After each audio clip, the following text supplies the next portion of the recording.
Hey guys, what's up? It's Patrick here, and today bringing you guys a full update overview for the new Halloween update that just came out in Clash of Clans. So as you guys know, I've been posting sneak peeks throughout the week, and those things have been pretty cool, but they actually added in a lot of new stuff into the release notes that they didn't tell us, so I'm going to cover all that and do all the new content as well as the new upgrades. So starting off, let's go ahead and start with the fourth Mortar. A lot of people were speculating that they were going to add this. In fact, some of the YouTubers leaked it out with the permission of Supercell. So there is going to be a fourth Mortar added to Town Hall 8, and it's definitely going to be nicer for a fully symmetrical base. So it used to be you'd have a Mortar on 3 of your corners, and that would help with people who are luring out your clan castle troops. But now you can put a Mortar on each corner, and I'll talk about the impact of that a little bit later.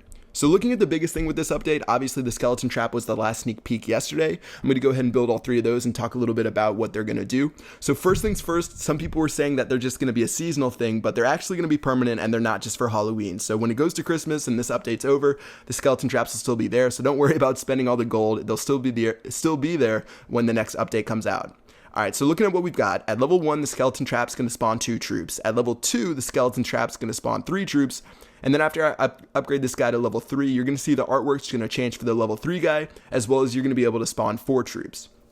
Just like the Expo, these things are going to be able to be set to ground or air, so you're going to just have to decide based on your base preference, and I'm probably going to put these in the center of my base. Like I said in the sneak peek video, I think it's going to be super useful to put these guys right next to your town hall for when someone attacks you, because usually if someone gets to your town hall and they only have a couple of troops left after they've gone through your Inferno Towers, your Expos or whatever, it's going to be super nice to have these skeletons there because they're going to distract them and cost them at least like 10 seconds when they have to destroy these, and that might be the difference between winning or losing the raid.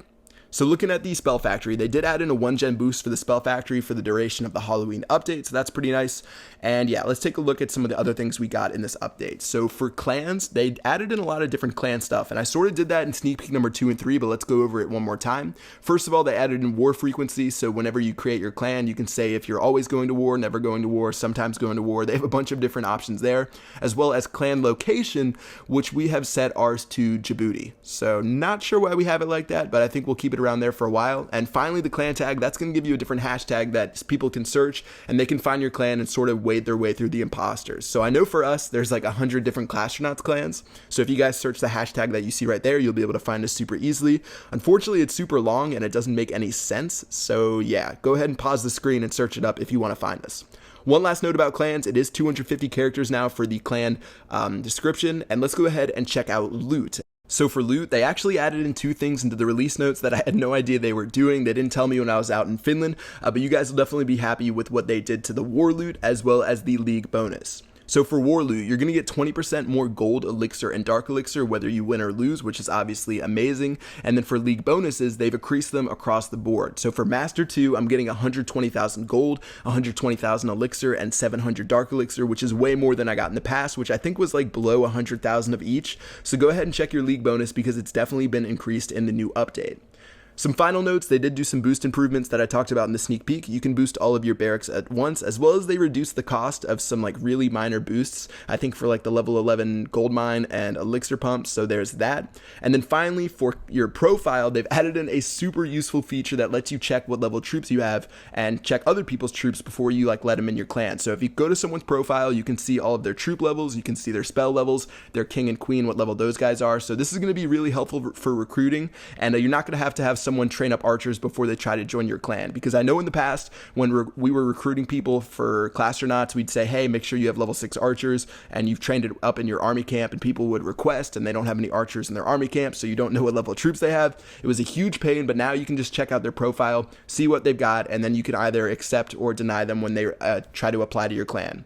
So that's pretty nice. Some final notes, they also made it so the obstacles only take 15 seconds to remove at all levels. So whether you're doing a tree or a bush or anything like that, I think it's 15 seconds across the board. And yeah, I think that's pretty much it for this update. So lots of really good stuff. I'm actually really liking this update. It's not something huge as far as content goes. We only got a new mortar as well as the skeleton traps, but for quality of life, we got a lot of amazing things that are just going to make the game better. It's going to make it run better. And I feel like this is a pretty great update. So go ahead and let me know what you guys think about the update in the comment section below. I'm going to do some more videos throughout this week testing the skeleton traps as well as talking about that fourth mortar. And yeah, that's going to wrap it up for the video. I'll see you guys later. Peace out.